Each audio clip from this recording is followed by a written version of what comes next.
जय श्री जगन्नाथ भाई माने सर्वप्रथम गुरुदेव गणपति एवं जगदम्बा को प्रणाम करी आज आम आम वास्तु सेशन आरंभ करियो। वास्तु सेशन क्रम आम पढ़ुचे सॉइल टेस्टिंग। सॉइल टेस्टिंग जो 6टा बेसिक्स प्रोसीजर अच्छी से विषय में आम आलोचना करुले एवं आम ऑलरेडी गोटे प्लेलिस्ट बनईछु सॉइल टेस्टिंग जो जो माने प्रीवियस वीडियो देखि नांती से माने काइंडली जाई देखि परिबे एवं आपण माने भी जो माने पढ़ी जाइछन आपण को जदि किछि डाउट रहबो सेही विषयटा को आपण माने भी जाईंकी बारंबार सेटू चेक करिकि पढ़ी परिबे सेहि पे आम सेटा बनईछु। जे सबुठु इम्पोर्टांट कथा ହେଲା कि आमे କହିଛୁ ଯେ ଘର କରିବା ପାଇଁ ମାଟିଟା ଦରକାର, ମାଟିଟା ଶୁଦ୍ଧ ହେଇଥିବା ଦରକାର। ଯେତେ ବି ବାସ୍ତୁର ନିୟମ ମାନି ଚାଲିଲେ ମଧ୍ୟ ଯଦି ମାଟିଟା ପବିତ୍ର ନାହିଁ, ମାଟି ଅପବିତ୍ର ହେଇଗଲା ଯାହା ଦ୍ୱାରା ଆପଣ ମାନେ ଯେତେ ବାସ୍ତୁର ଭଲ କାମ କଲେ ମଧ୍ୟ ମାଟିଟା ର ଯୋଉ ଅପବିତ୍ରତା ଆପଣଙ୍କୁ ଭଲ ବାସ୍ତୁ କରାଇବାକୁ ଦେବ ନାହିଁ। Point number 1। ସେଇଥିପାଇଁ ଆମେ ସେଇ କ୍ରମରେ ସଏଲ ଟେଷ୍ଟିଂ ପଢୁଛେ ଏବଂ ସେଇ କ୍ରମରେ ଆମେ ଅଲରେଡି ପଢି ଦେଇଛେ କୋଉ କୋଉ ଟେଷ୍ଟ ନା ଆମେ ପଢି ଦେଇଛେ ଘନତ୍ୱ ମାନେ ଡେନ୍ସିଟି ଟେଷ୍ଟ, आर्द्रता मॉइस्चर टेस्ट, मृत्तिका विकिरण सॉइल रेडिएशन टेस्ट, रंग विकिरण कलर रेडिएशन टेस्ट। आज आम पढ़ा उर्वरता फर्टिलिटी टेस्ट। फर्टिलिटी टेस्ट आम कहीं करवा सर्वप्रथम मन रखु जे आम जो रहा जो जगार रहा सेटा उर्वर माटी होइतबा कौन ପାଇଁ दरकार। जदि कौनसी जगार ग्रीनरी रहे ताले सेटा शांति दिए। ग्रीनरीटा बुद्धंकर प्रतीक। बुद्ध होउचନ୍ତି हस खुशी थट्टा मजार प्रतीक। जदि कौनसी जगार ग्रीनरी अच्छी ताले बाय डिफॉल्ट सेठी हस खुशी शांति आनंदटा रहिबो ही रहिबो।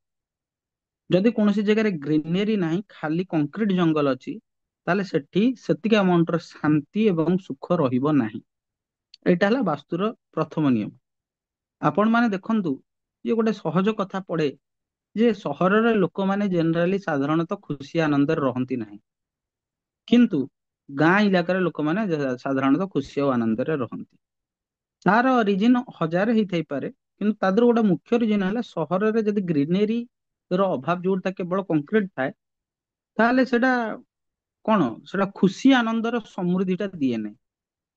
पैसा इनकम ही पारे किंतु खुशी आनंदर समृद्धिटा दिए नाही।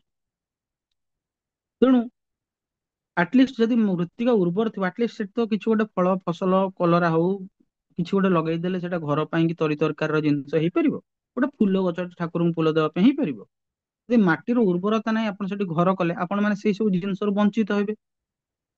ଯୋଉଠି ମାଟି ନାହିଁ ଯୋଉଠି ଉର୍ବରତା ନାହିଁ ସେଠି ଆପଣ ଗୋଟେ ଫୁଲ ଗଛ ଲଗେଇ ପାରିବେନି ଡେଲି ଫୁଲ କିଣିକି ଠାକୁରଙ୍କୁ ପୂଜା କରିବେ ଯଦି ଆପଣ ପୂଜା କରୁଥାନ୍ତି ତ।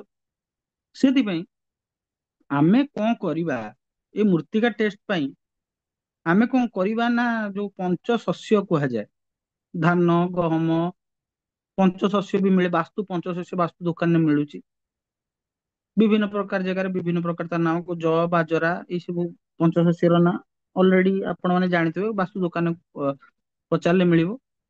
ଯଦି ଆପଣ ମାନେ ସେ ଗୋଟେ ଛୋଟ ଜାଗାଟାକୁ ଟିକେ ଖୁସେଇ ଦେଇକି ଖୋଳି ଦେଇକି ସେଇ ପଞ୍ଚଶସ୍ୟ ହେଲା କିମ୍ବା ଧାନ ହେଲା ଗହମ ହେଲା ବୁଟ ହେଲା ଜ ହେଲା ଯଦି ସେ ଜାଗାରେ ଆପଣ କିଛି ପକେଇ ଦିଅନ୍ତି ସେ ଜାଗାର ମାଟିଟାକୁ ଟିକେ ଖୁସେଇ ଦେଇକି ଯଦି ଆପଣ ଦେଖିଲେ ଯେ 3 ଦିନରେ ଗଜା ହୁଏ ତାହେଲେ ସେ ମାଟିଟା ଅତ୍ୟନ୍ତ ଶୁଭ ଏବଂ ସେଠାରେ ବସବାସ କରିବା ଅତ୍ୟନ୍ତ ଶୁଭଦାୟକ ମାଟିର ଉର୍ବରତା ଦୃଷ୍ଟିରୁ। ତାହେଲେ ଆମେ ଜାଣିଲେ 3ଟା ପ୍ରୋସିଜର ହେଇପାରିବ ଏ ସଏଲ ଫର୍ଟିଲିଟି ଟେଷ୍ଟ ବା ମାଟିର ଉର୍ବରତା ପରୀକ୍ଷା ପାଇଁ।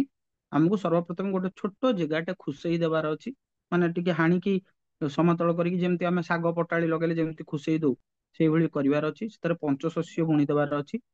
କୌଣସି ପଞ୍ଚଶସ୍ୟ ବୁଣି ସାରିଲା ପରେ ଯଦି ଆପଣ ମାନେ ଦେଖିଲେ 3 ଦିନରେ ଯଦି ସେଥିରେ ଗଜା ବାହାରୁଛି ତାହେଲେ ଆପଣ ମାନେ ଜାଣିବେ ଉର୍ବରତା ଦୃଷ୍ଟିରୁ ସେ ମାଟି ବହୁତ ବଢିଆ। ଯଦି ସେଇ ଜିନିଷଟା 5 ଦିନରେ ବାହାରୁଛି ଗଜା ତାହେଲେ ଆପଣ ଜାଣିବେ ଯେ ସେ ଉର୍ବରତା ଦୃଷ୍ଟିରୁ ସେ ମାଟିର ଅ, ଯୋଉ କାରକଟା ମଧ୍ୟମ ଧରଣର ସେଠାରେ ବି ମଧ୍ୟ ବସବାସ କରାଯାଇପାରେ। କିନ୍ତୁ ଯଦି ଗୋଟେ ବିହନ ଗଜା ହେବା ପାଇଁ 7 ଦିନରୁ ଅଧିକ ସମୟ ନଉଛି ତାହେଲେ ସେଥିରେ ଉର୍ବରତା ନାହିଁ ମାଟି ନିକୃଷ୍ଟ ଧରଣର ଏବଂ ଏଥିରେ ବସବାସ କରିବା ଏତେ ଭଲ ନୁହେଁ। ଆଜିକାଲି ତ ବହୁତ ଲୋକ ସଂଖ୍ୟା ବଢିଗଲାଣି ତେଣୁ ଯୋଉଠି ଯିଏ ପାଇଲେ ସେ ଘର କରିଦେଲା। ଆଉ ଯୋଉଠି ପକେଇଲେ ମାନେ ପଞ୍ଚଶସ୍ୟ ଖୁସେଇକି ପକେଇଲା ପରେ ମଧ୍ୟ ଯଦି ଆପଣ ମାନଙ୍କର ଗଜା ଟୋଟାଲ ବାହାରିଲା ନାହିଁ, ତାହେଲେ ସେ ଜମିରେ ଟୋଟାଲ ରହିବା କଥା ହିଁ ନୁହଁ। ସେ ଜମିରେ କେବେ ବି ରହିଲେ ଆପଣ ଆନନ୍ଦକୁ ଫିଲ୍ କରିପାରିବେନି, ଆପଣଙ୍କ ଖୁସିହାଲ ଜିନ୍ଦଗିଟା ରହିବନି, ଜୀବନଟା ହସ ଖୁସିରେ କଟିବ ନାହିଁ, ଟେନସନ ରହିବ। କାରଣ ମୁଁ କହିଛି ଗ୍ରୀନେରୀ ହଉଛି ବୁଦ୍ଧଙ୍କର ପ୍ରତୀକ, ବୁଦ୍ଧ ହଉଛନ୍ତି ସବୁ ଆନନ୍ଦ ଆମୋଦ ପ୍ରମୋଦ ଥଟ୍ଟା ମଜାର ପ୍ରତୀକ। ଠିକ ଅଛି ନା? ତେବେ ଏଇଟା ହେଲା ମାଟିର ଉର୍ବରତା ଟେଷ୍ଟ। ଯଦି 3 ଦିନରେ ଗଜା ବାହାରିଲା, ପାଣି ଦେଲା ପରେ, ପଞ୍ଚଶସ୍ୟ ବୁଣିଲା ପରେ, ବହୁତ ଉର୍ବର, ଅତ୍ୟନ୍ତ ଶୁଭଦାୟକ। ଯଦି 5 ଦିନରେ ଗଜା ବାହାରିଲା, ତାହେଲେ ମଧ୍ୟମ ଧରଣର। ଯଦି 7 ଦିନରେ ଗଜା ବାହାରିଲା, ତାହେଲେ ଅତି ନିମ୍ନମାନର ରହିବି ହବ, କାରଣ ବାହାରୁଛି ନା। ଯଦି ଟୋଟାଲ ଗଜା ନ ବାହାରିଲା, ତାହେଲେ ସେଠି ରହିବା କଥା ହିଁ ନୁହଁ ଉର୍ବରତା ଦୃଷ୍ଟିରୁ। ଉର୍ବରତା ଟେଷ୍ଟରେ ସେ ମାଟି ଫେଲ କରିଗଲା। ମୁଁ ଆପଣଙ୍କୁ ସଦାବେଳେ ସବୁବେଳେ ଗୋଟେ କଥା କହିଛି, ଗୋଟେ ଭଲ ଫସଲ ହେବା ପାଇଁ ଆପଣଙ୍କୁ ଉର୍ବର ମୃତ୍ତିକା ଉନ୍ନତ ବୀଜ ରହିବା ଦରକାର। ତେଣୁ ଆପଣ ଯୋଉ ପଞ୍ଚଶସ୍ୟର ବୀଜଟା କିଣିକିନା ଆଣିବେ, ସେ ବି ଭଲ ହେଇଥିବା ଦରକାର। ନାଇଁ କି ଉର୍ବର ମୃତ୍ତିକା ମିଳିଲା, ଦେଖିଲା ବେଳକୁ ବୀଜଟା ଖରାପ, ବୀଜଟା ରହିଯାଇଛି, ଗମରା ହେଇଯାଇଛି, ତାହେଲେ ସିଏ ବି ଗଛ ହେବନି। ସେଇ ସବୁ ଜିନିଷ ପ୍ରତି ଧ୍ୟାନ ଦେବାକୁ ହବ। ତେବେ ଆଜିର ଏଇ ବାସ୍ତୁ ଶାସନ କଣ ଜାଣିଲେ ନା, ସଏଲ ଫର୍ଟିଲିଟି ଟେଷ୍ଟ। এই ସଏଲ ଫର୍ଟିଲିଟି ଟେଷ୍ଟ ଦ୍ୱାରା ଆମେ କଣ ଜାଣିବା ନା, ମାଟିର ଉର୍ବରତା ଜାଣିବା। ଏଟାକୁ କାହିଁକି ଜାଣିବା ନା, ଆମ ଘର ଚାରିପଟେ ଆମେ ଯେତେବେଳେ ଯୋଉଠି ରହିବା, ଯଦି ଗ୍ରୀନେରୀ ଅଛି, ଯେହେତୁ ସେଟା ବୁଦ୍ଧଙ୍କ ପ୍ରତୀକ, ସେ ଆମକୁ ଆନନ୍ଦ, ଖୁସି, ସନ୍ତୋଷ, ଏଇ ସବୁ ଜିନିଷ ଗୁଡାକ ପ୍ରୋଭାଇଡ କରିବ।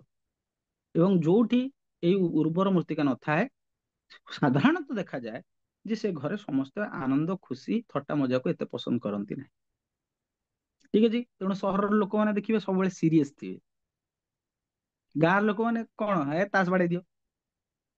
ଏଇ ଏଇ ଛୋଟ ଛୋଟ ଜିନିଷକୁ, ଯୋଉ ସୂକ୍ଷ୍ମ ଜିନିଷ ଗୁଡାକ ରହିଛି, ଏଗୁଡା ସବୁ ଭାବ ଏବଂ ଟିକେ ଯଦି ଭଲସେ ନଜର କରାଯାଏ, ଆପଣ ମାନେ ସେଟା ବୁଝିପାରିବେ। ମୋର ବି ଏଇ ଚିନ୍ତାଧାରା ଦ୍ୱାରା ରିକ୍ୱେଷ୍ଟ କି ଆପଣ ମାନେ ସମସ୍ତେ ଗୋଟେ ଗୋଟେ ବୃକ୍ଷ ଲଗେଇବା ଦରକାର। କାରଣ ବୃକ୍ଷ ହିଁ ଅ, ଜୀବର, ମାନେ ଆମ ମଣିଷ ମାନଙ୍କ ପ୍ରକୃତ ବନ୍ଧୁ। ଆମକୁ କଣ ନ ଦିଏ? ଫଲ, ଫଳ, ଫୁଲ, ସବୁ ପ୍ରକାର ବନସ୍ପତି, ସବୁ ପ୍ରକାର ମେଡିସିନ, ସବୁ ପ୍ଲାଣ୍ଟ ରୁ ହିଁ ଆସେ। ଠିକ ଅଛି ନା? ତେବେ ଆଜିର ସେସନ ଆମେ ଜାଣିଲେ ସଏଲ ଫର୍ଟିଲିଟି ଟେଷ୍ଟ, ମାଟିର ଉର୍ବରତା ପରୀକ୍ଷା, ଏବଂ ନେକ୍ସଟ ସେସନ ଆମେ ଜାଣିବା ପବନ ପ୍ରବାହ ପରୀକ୍ଷା, ଏୟାର ଫ୍ଲୋ ଟେଷ୍ଟ। ତେବେ ଆଜିର ସେସନ ପାଇଁ ଏତିକି। ସମସ୍ତଙ୍କୁ ଜୟ ଶ୍ରୀ ଜଗନ୍ନାଥ।